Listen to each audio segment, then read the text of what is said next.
Welcome to Tell Me a Story. My name's Adina Samuels, and I'm inviting anyone and everyone to share their stories with me. Let's see what we get.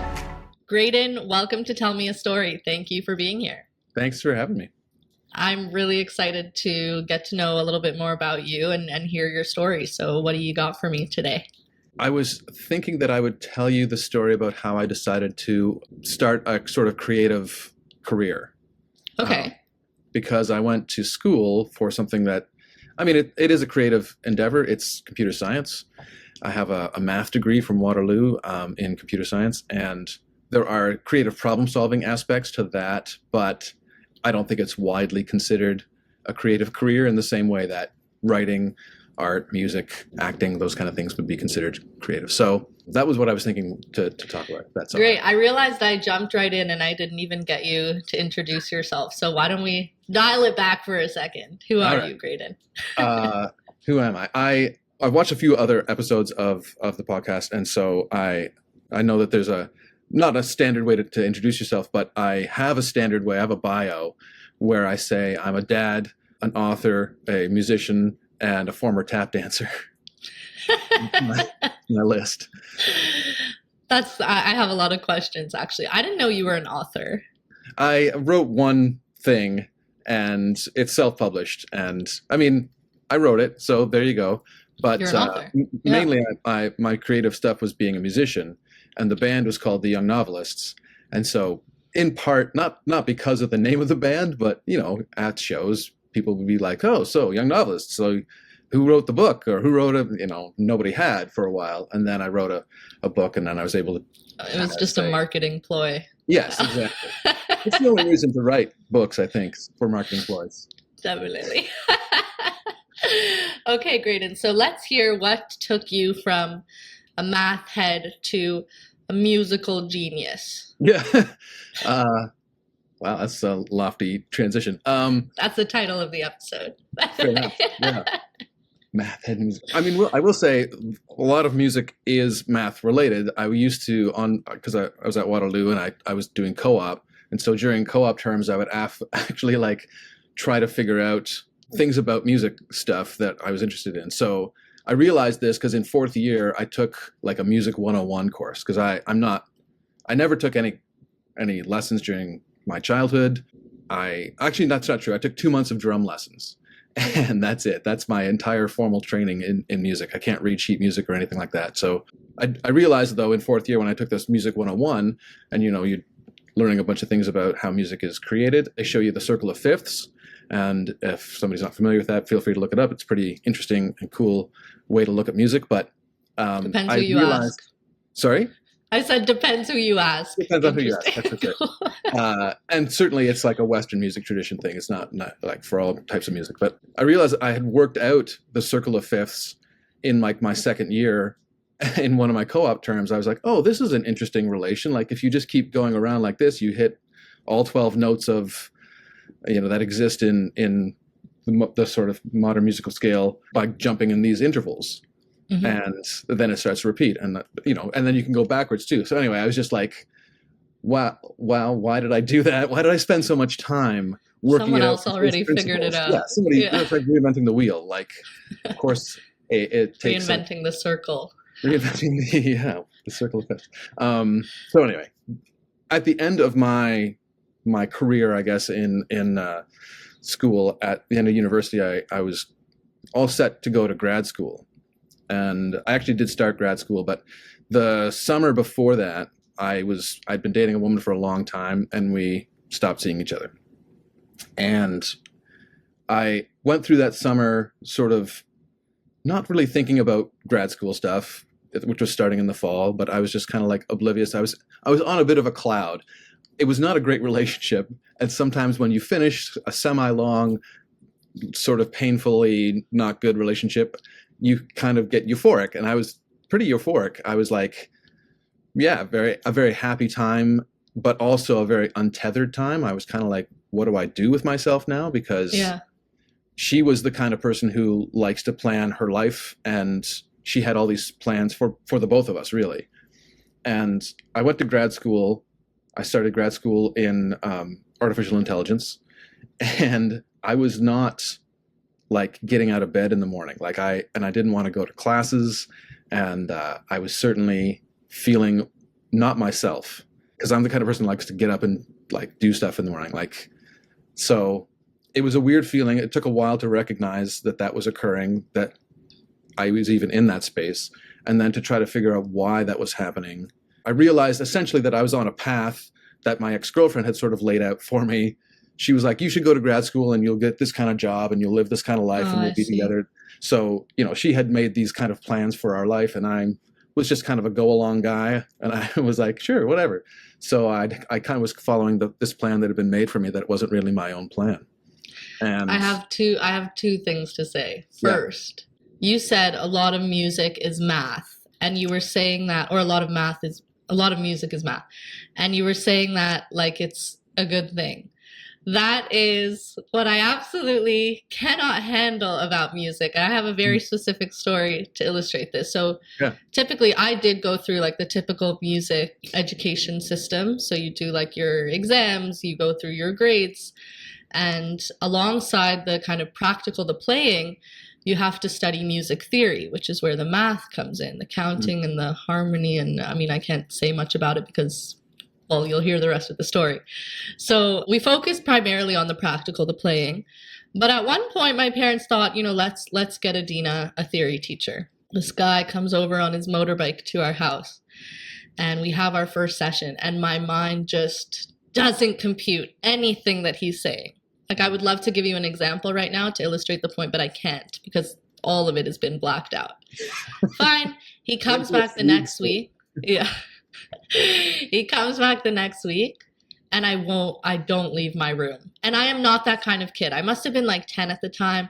I'm a good student. I love my teachers. I bow down to authority. I refuse to open the door to my room. Wow. And I just remember like hearing my mom like laughing nervously, like, oh, let's just give her a minute. I'm sure she's coming. I don't think I've ever stood up for something I didn't want to do so much as in that moment. But ultimately, what I remember is just hearing the sound of him getting on his motorcycle and driving away. And I never had to learn theory again. So that was point number one. And of course, let me ask you a question then about that, if I may. What were you feeling before that lesson, and then what changed for you emotionally after that? Before starting theory, I was like, it's something to learn. Like, okay, I don't know. I didn't feel any particular way about it. But there was just this element of math that I guess I didn't expect. I don't know if you would call it, I guess it's math, or thinking so in a way that was so not musical to me, even though I know that music is logical and strategic and things don't just come up because they want to. But when I play a piece, like, I'm counting my own count, like I can't be in an orchestra for good reason. So I know it's a me problem, but it felt like torture. That's what it felt like. Yeah, that's fair. I mean, I think that is a barrier for a lot of people to music stuff, is the theory. It's funny, or not funny, but it's like unfortunate maybe that it gets in the way of. And I know there's the Suzuki school or whatever, which is more like you don't really learn the theory. Maybe you do. I don't totally know the Suzuki school, but what I hear is that it's more learning by playing and by hearing and being like, this note feels good with this other note, so you like, let's play them together, and that's a harmony kind of thing. So I feel like there's a lot of different filters and ways that you can kind of approach it, and I think the mathematical way works for some people. It's also maybe like it feels like the more academic way to do it. And it appeals to parents in a certain sense to teach their kids like, oh, here's the like this will make my kid smarter / appreciate whatever. But the fact that it turns people off from learning music is pretty unfortunate. And interesting that you had no real exposure to music lessons growing up, and then it became your life completely. Like when you say you can't read sheet music, a little part of me like freaks out. How dare you? No, I mean, one of the other things is maybe like you pick up things from your experience. My dad he was described to me as a drummer, but I've never actually seen him play drums except like on the steering wheel of the car and stuff like that, or like around the house, just tapping on stuff. Even though my mother bought him a drum kit one Christmas, and we came downstairs once and there was a drum kit like next to the tree, and I was like, what the? And it was for my dad, from my mom, and she meant it for it to be like a sort of sweet gift of like, yeah, you could play. We lived out in the country, so we could make noise and it wouldn't be heard. But the person that played that drum kit the most was me. I that's my first instrument, as I started playing the drums on that kit. But I don't think my dad ever actually played it, which is kind of mysterious. Yeah, I think he doesn't have the performance vibe, the performance gene, whatever you want to like. He doesn't want to get in front of people and perform. Even if it's his own family in a living room. He doesn't want to do that or have people hear what he's doing. So I feel like that's something a lot of people have to push through in some ways. Yeah. I know a lot of like jobbing musicians, like career musicians, who have stage fright all the time. Yes. Yeah. And it's a real issue and it's a real thing to tackle. But thankfully, I've personally managed to like work past that. I certainly was nervous many times on stage, but like when I say I was a former tap dancer, I used to do recitals from the age of 5 till the age of 18. And you want to kind of throw up every time you're going to go on stage. You played tap, you tap danced until you were 18. Yeah, I tap danced and did jazz. But like the British Association of Teachers of Dance jazz. Oh. Not like what maybe people would think of as jazz dancing, whatever you might think of that as. We're in the B-roll. We're going to find some footage and play. It's such a formalized version of jazz. There's a lot of modern choreography and modern ways of dancing and stuff like that. But this jazz is like, I don't know. It's just kind of the most boring version of jazz dancing that you would ever see. Okay. Well, you'll need to prove that. But anyway, I had a second point. I don't remember what it was. Let's go back to the context. So you realize, I remember what the second point was, but let's just move on. You realize let's you want the second point. The second point is that when you said that you did your master's because this was the plan that your girlfriend and you had envisioned or created together, or that she had created and you followed, same. Because when I did my MA, I was dating someone long distance, and his goal was to come back and do his master's in Toronto. And so I was like, well, what am I going to do while he's doing his master's? Why don't I just do a master's too? So I ended up doing a master's of English because of that. And in a job interview, I did.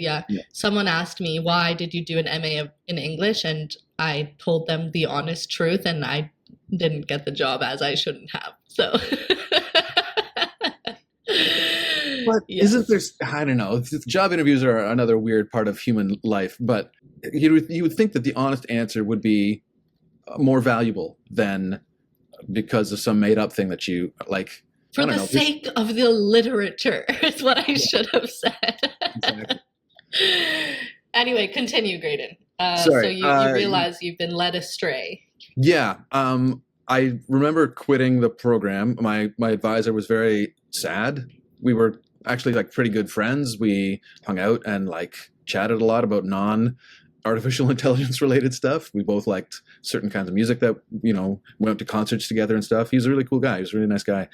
And he hadn't had a grad student before. I was his first grad student. He was a pretty young professor. So I think it disappointed him in a certain way, but I just needed to not do that. But then I spent better part of 6-8 months not knowing what to do and basically working crazy weird odd jobs to make ends meet. But like I had no plan for life, and it was a disconcerting time. You're like 22-ish? Yeah, 22, 23. And it was very much like that space of trying to figure out who you are and what you want to do. I had this degree, but I didn't love the work that I had done with that degree. So, because I did co-op and I had many a computer job, but it was like right around the time of the .com boom as well. So I could have gotten a job, but I didn't want to work like 60, 80 hours a week. I've never wanted to work 60, 80 hours a week. Anyway, I went through the summer. I had a summer job teaching computer stuff to high school kids, actually, which was a pretty fun summer camp thing to do. high school kids who want to learn computer stuff are pretty motivated to learn computer stuff, and they're also pretty nerdy, which was really fun. And then I decided at the end of that I wanted to move to Toronto and do creative things. And I had done many, amateur acting and like a lot of different writing stuff, short stories and poetry and all that kind of stuff. And I'd done a bit of music. I'd been in a couple of bands as a drummer, and I enjoyed all those things. And so I was like, well, what better place to go than Toronto if you're in Canada, and caveat, and to try to do basically those three things. It was pretty clear though, like within about a month or two of moving here, that acting stuff is difficult to get. There's a lot of people who want it, and it's I'm not a great actor either, so maybe that works into it. Writing stuff takes a long time to sort of develop, and get projects out. And being a drummer, even a mediocre drummer, as long as you like show up and you have your own gear and you can bring your gear to the show, you can be in a lot of bands. And I was in 11 bands at one point, and I started work in a computer job, and I quickly left that. It was crazy expectations of like, you get to work, 10 to 14 hours a day at this job. And I just hated that. And then I was a landscape like laborer for about 2 months. And then I got a job with Canada Post as a mailman, which was perfect. I love that. And, you guess you got to wake up at like 4:30 or 5 a.m. and go to work. But I had no problem doing that. I'm a farm boy. Like I used to getting up early, and you're done by 2, and usually often earlier. So then you have like the rest of your entire day, and then you play music in the night and like go to bed at about 1 or 2 in the morning and wake up at 5, and that's your crazy life. And I did that for quite a while. Okay, so 11 bands, 3 jobs, 1.5 degrees, a lot going on. Yeah. But I was happier than I'd ever been, that's for sure. I mean, doing a lot of rehearsing. I would often have 2 rehearsals a night.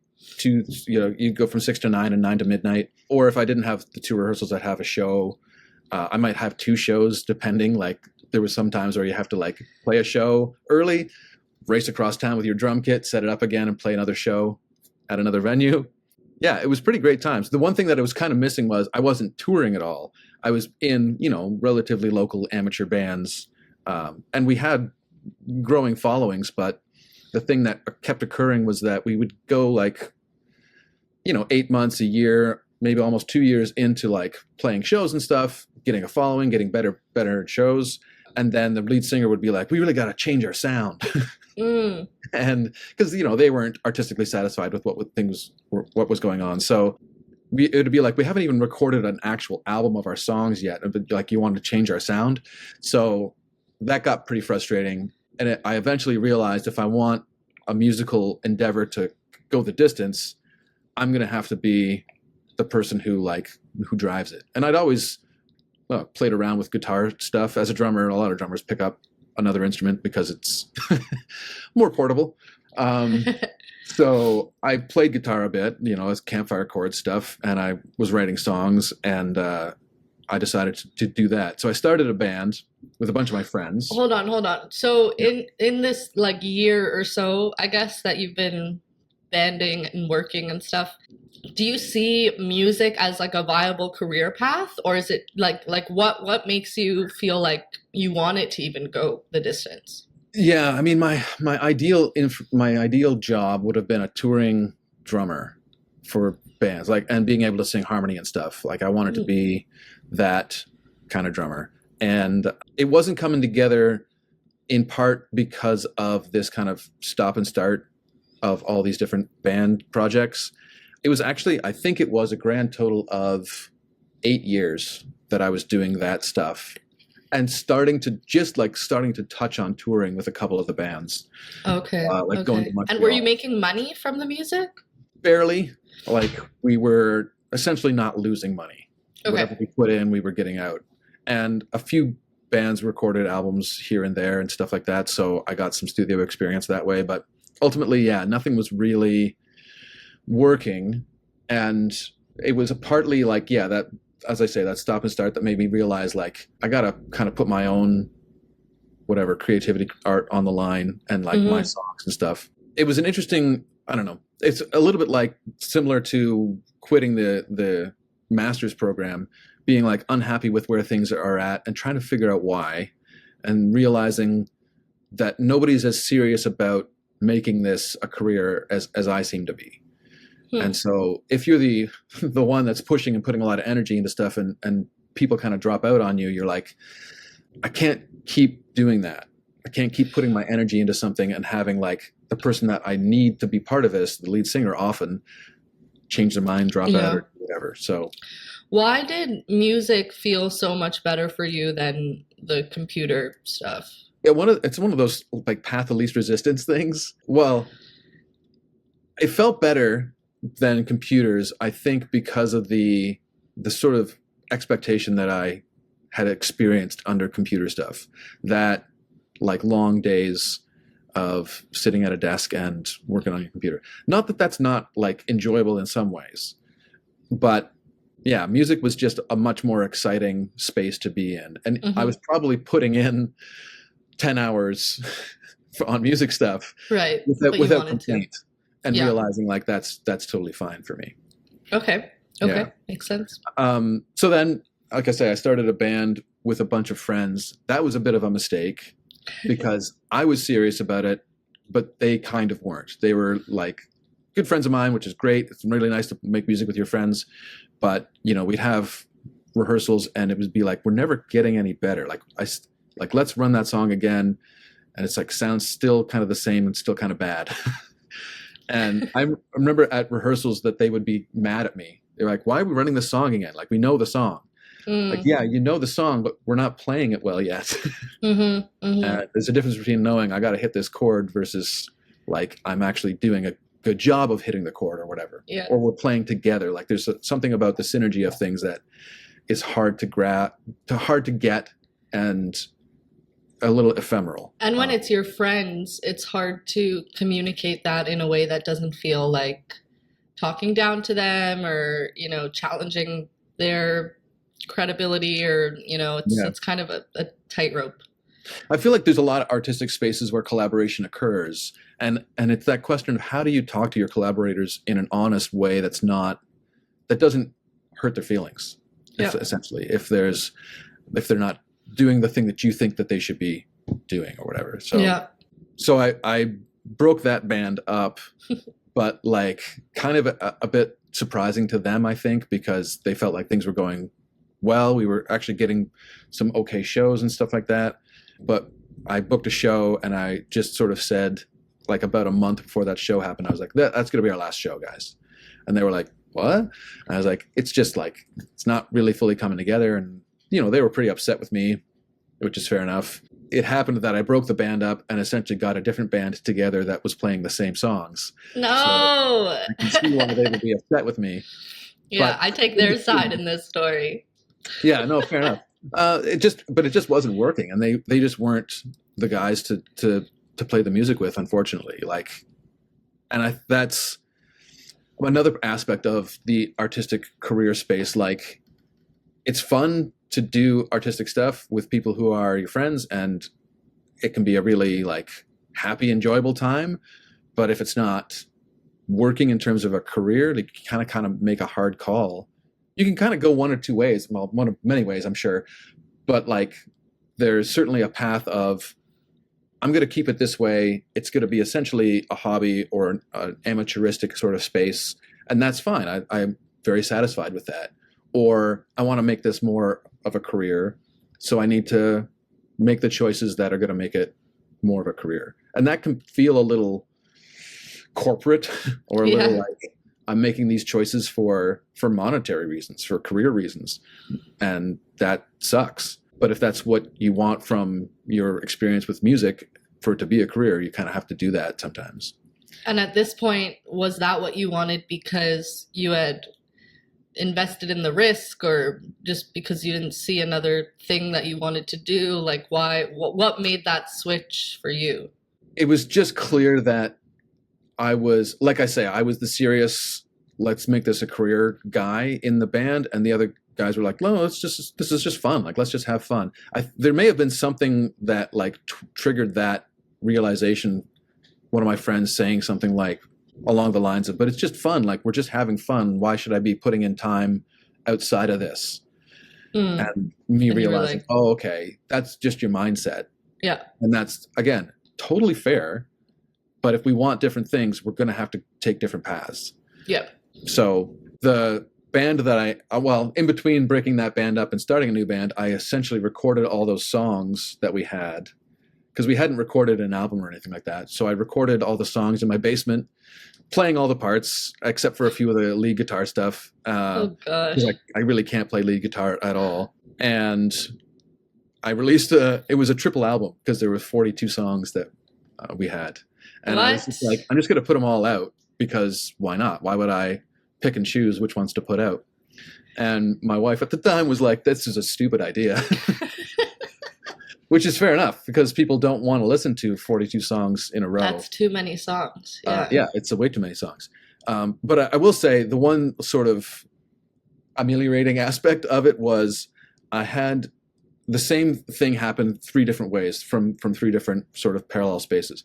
Friends of friends who heard the album were like, this guy's an idiot. Why did he put out 40? So he should have put out like a 10 to 12 song album.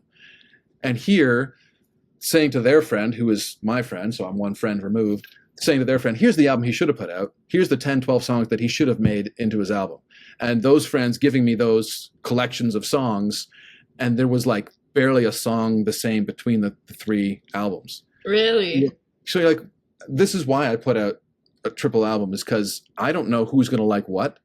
And they're all hit singles, basically. No, but they're all singles. I don't know. They're all songs. Yeah. And I feel like, yeah, you can take away from any album, like your top 3, top 5 songs can be totally different than somebody else's top 3 or 5 songs. Yeah. And that's valid too. Like, so to say you should have made this album, it seems funny to me when any of the songs could be liked by anybody at any time. When you say you put out the music, where did you publish it? Like, on what? Yeah, at the time it was I think CD Baby had.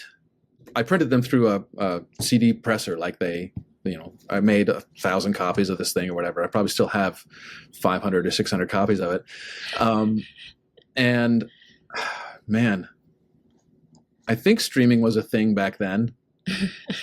This would have been in 2009. I released it in August of 2009. So I honestly don't know if streaming, maybe streaming was. Somebody can look it up online. It's many years ago. So, but yeah, it would have been through there's like indie level distributors that basically put your music wherever you tell them to. Got it. They take a percentage, or in the case of CD Baby, I think at the time they just charged a flat fee. And so then all the proceeds afterward are yours, which seemed like a better deal to me. And then I started getting shows. I actually set up a 2-week East Coast tour for myself. By yourself, alone? Yeah. But then realized, how could you play all the parts? Well, then I realized this is a full band album. Like, all the parts are on the album.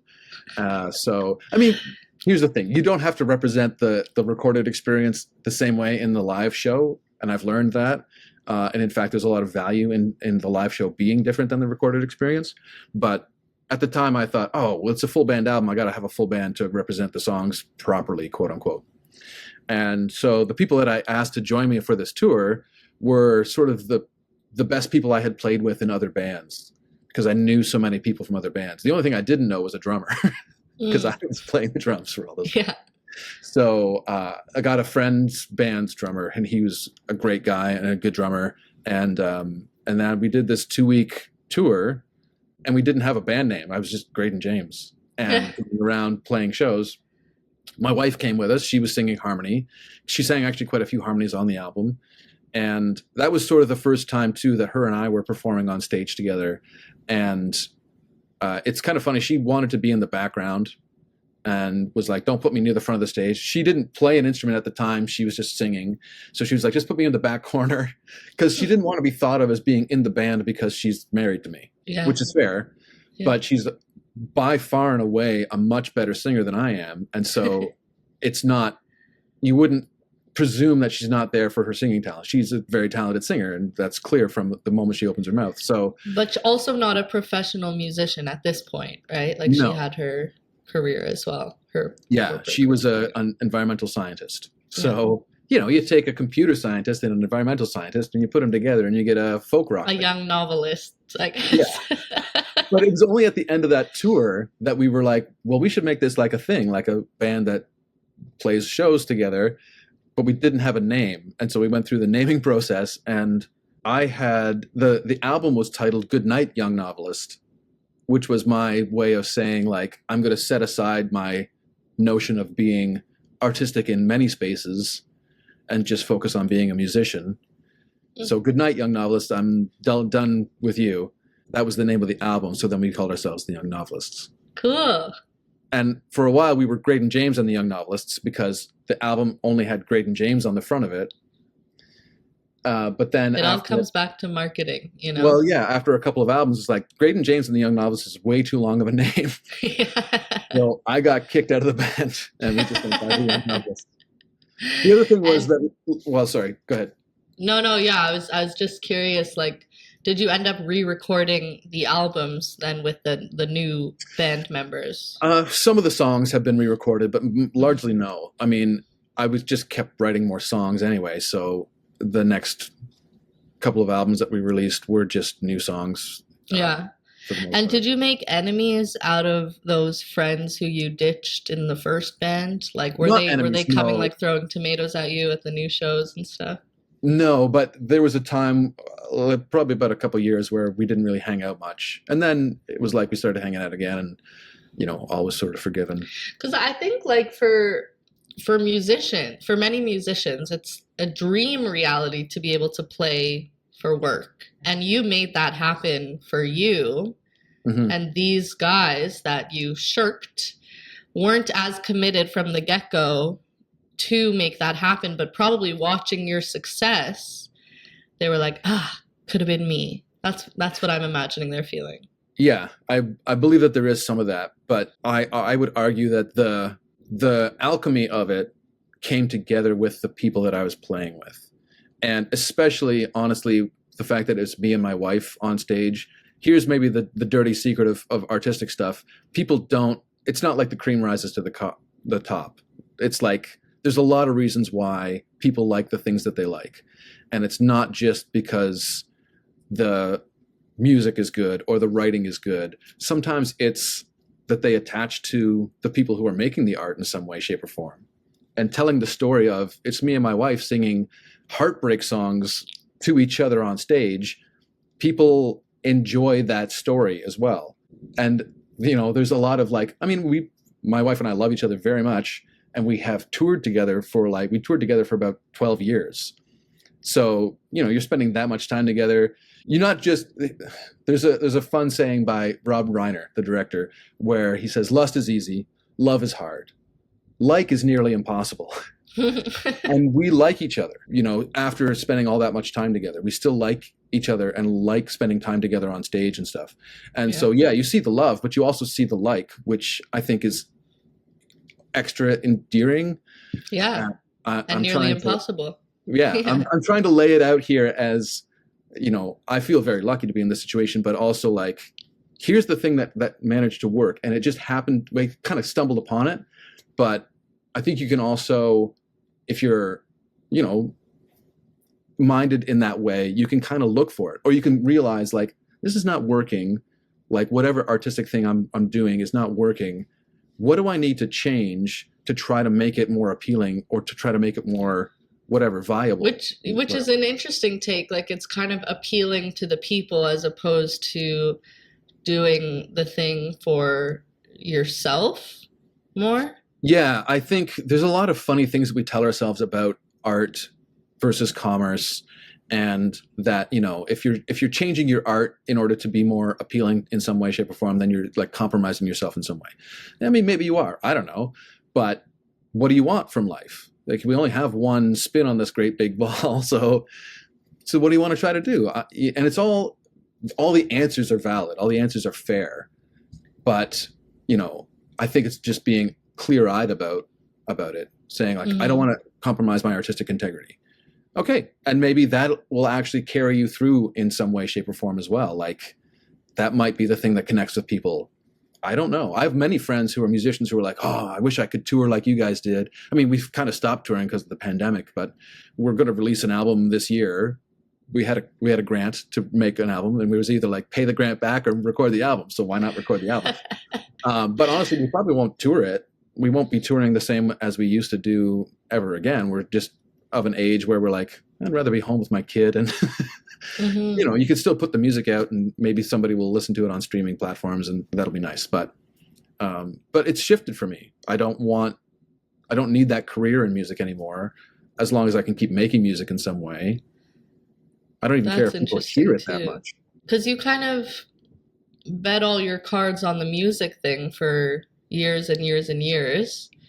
And then the fact that you can make that switch with like such peace of mind is it's interesting. Like, it makes you wonder how important it was to listen to your gut in the first place. Like, maybe had you kept that computer job all along, you'd like absolutely hate everything in your life and things would look a lot different. But because you listened to yourself then, now you can like maybe more with clearer eyes be able to take that experience and just like see it for what it was and make decisions from that. Does that make sense? Maybe here's the funny thing is like the way that you and I know each other is because I worked at the same company as you did and I got a computer job. I stopped touring and, quit my day job as a musician and went back to working in computer science after being away for 20 plus years. And that was a bit of a shock, but yeah, like wouldn't that be so boring? Yeah, compared to what you were doing. Well, not really, but because I appreciate it now for what it is. I don't know, like as your life goes on, your goals shift and things change. And I'm still the thing that's maybe a key is like I still am able to do music in the way that I like. I'm playing, I'm rehearsing a couple of times a week still. I'm playing probably almost a show a week. If you aggregate it out, maybe a little bit less, and playing with various friends that I've made over the years, and we've been able to make bands that are like a combination of those good friends who are also good players that you enjoy playing with. Would you do anything differently looking back? I would do tons of things differently. I maybe you've experienced this where I was on a date with somebody a long time ago, and I said, "Do you have any regrets in life?" And she was like, "Oh, well, I like where I am now, so I think I would say I have no regrets." And I didn't really comment on that at the time, but in thinking about that, I think there's a flawed reasoning there, a flawed logic of if I regretted something, therefore I would want to change it, therefore it means I would be in a different place. And I mean, that's not necessarily true. We have kind of no idea where we would end up. Maybe if you changed everything that you did, quote unquote, wrong in your past, you would still end up in the same place, or maybe someplace way, way better. I don't know. It's impossible to say. But I certainly don't feel good about, there's many people in my past that I have hurt in some way, shape, or form. And I would definitely want to change all of those instances. I don't want to hurt anybody. I don't want to leave anybody hurt. Yeah. So, does that mean, I would probably have just not started the band with my friends that wasn't going anywhere. It would have been easier to just not start that than to start it, have it start to get a little bit of traction, but then like ultimately fall apart because of my decisions. Right. But had you not done that, would you have been able to find the right people to form the second band with? Would you have? Yes, of course. Okay. Yeah, we could conjecture, but like the ultimate answer for do you have regrets? I think if you don't, this is just for me personally, and I don't mean to speak to anybody else's experience, but if you say, yeah, I don't have any regrets, it's kind of like saying, the people that I hurt in my past, I would trade their hurt for my current situation, which is kind of a little bit rough. That's thing brutal. To say. Well, unless you're someone like me who never has hurt a fly, then that's no, I'm joking. That's actually really insightful because that is my answer when people say, "What do you regret?" I say nothing because I wouldn't have gotten here if not for the decisions that I made. Maybe I would have. Yeah, that's the thing. Who's to say this wasn't ultimately where you should have ended up no matter what happened? Yeah. And so if you would come maybe it's something we have to tell ourselves, right? Like something that just lets us sleep at night. Yeah. There's certainly, I imagine it is a comfort in some way. The poor fashion choices of my teenagehood can just stay there. But really, like, ultimately, I mean, not to put you on the spot, but have you hurt anybody that badly that they couldn't have come back from it too? Like, that's maybe the other side of it is, yeah, I have some regrets, but those people are fine. It's not like I killed somebody or something. Yeah. Yeah, God forbid. I don't think that, I hope that any pain I've caused has not changed the course of someone's life too instrumentally. If That's you're fair. listening, I'm sorry. I would think for myself, there's a number of people that I think wouldn't even answer the phone if I called them, like in a, imaginary space. Not that I would be calling anybody these days, but who calls people at this time? But if I contacted somebody, they would just be like, oh, just delete that. I don't want to even hear from that guy. Wow. And that's the thing that I feel like the worst about is like, I can't even properly get in touch with somebody to apologize for things. Mostly it's relationship stuff. I've had many relationships that, didn't go the way that I wanted them to. And yeah, if I think about the most pain, it's definitely relationship oriented. Yeah. Why didn't you tell us that story? Too personal. It doesn't have. There's no takeaway from it except just be a nicer person. Well, why did you tell me this story? I'll ask you that. Because I think, you're a creative individual who has made certain choices along a path to have, a creative career, and I think that is something that you and I have in common, and that there's a lot of lessons to be learned along that path, and hopefully, like, I've been maybe a bit further down that path than you. I'm an old man. So here's my experience of it, and hopefully that can be helpful to somebody. Yeah, you talked about CDs. Like, what are those? I know. We still have CDs. Here's the thing. We recorded an album, and the question is, are we going to make CDs? Because people still buy them at shows. As an indie artist, merchandise is like a huge part of... Yeah, but people buy CDs in like an ironic way. Like how you can, the same with record players. Like, because it's vintage now, Yeah, people don't really have CD players anymore, so yeah, it doesn't make a whole lot of sense. Maybe the other thing is, like, we have T-shirts. We could sell T-shirts. Yeah. Well, yes to all of the above. I'm very excited for your new album coming out. When is that set to release? Sometime in the spring, summer, or fall. Sometime this year, and it's already February, so okay. It'll be after. I wanted it to come out in the spring, probably May, maybe early June. It would be nice if it came out before festival season. Yeah, that gives us a chance to play some festivals. But and if, let's say, this album just takes off like wildfire, like the heads of the music industry, the titans, are calling your landline. They said, I listened to your CD. What? They're saying, I put your 8-track in the old Corvette exactly. I drive. How might that? Do you think that would change your future? Would you act on that reaction? Yeah, I would. I enjoy touring. I enjoy playing shows and doing that. It's a case of being like, when touring, the reality of touring for an artist at my level is you're sleeping on people's couches a lot, or sleeping on people's floors, and you got to have a lot of friends in a lot of places to be able to, like, actually afford to tour, because hotel costs are insane and food costs are insane, and, like, you can't afford, or you can't avoid having to buy food at restaurants a lot of times. But if you can stay over at somebody's place and have breakfast there the next morning because they're your friend from years ago, because you've toured through that area 9 times, that is a huge boon to your ability to actually tour successfully. So it's that aspect that makes touring kind of impossible, or like not enjoyable at this time. So if that changed, which would mean bigger shows and like hotel rooms paid for and that kind of stuff. We've only experienced that a couple of times at festivals and stuff where they have the budget. So if that was possible, I think we would probably tour. But yeah. I hope the music gods are listening. That'll be the next chapter.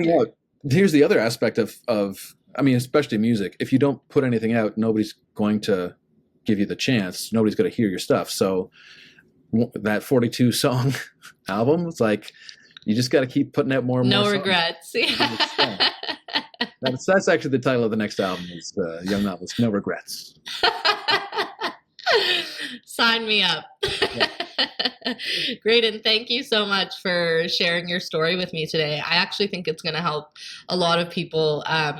Those kind of your 20s are like these years where you just like muddle through a lot. And a lot of us do end up pursuing paths that sound like the right thing to do, but your ability to kind of listen to yourself and move forward with something that you didn't know what the end goal was is what I'm hoping a lot more people will feel more and more comfortable doing, because once you do find that thing, like it's your world really changes. Like as soon as you take control, you can do what you want to do, which is, it's a blessing. It's an amazing thing to be able to craft your own sort of story going forward. So yeah. Exactly. Well, thanks again, Graydon. Really appreciate. Thanks for having me. Thanks for listening to Tell Me a Story. If you like what you heard, like, subscribe, follow, you know the drill.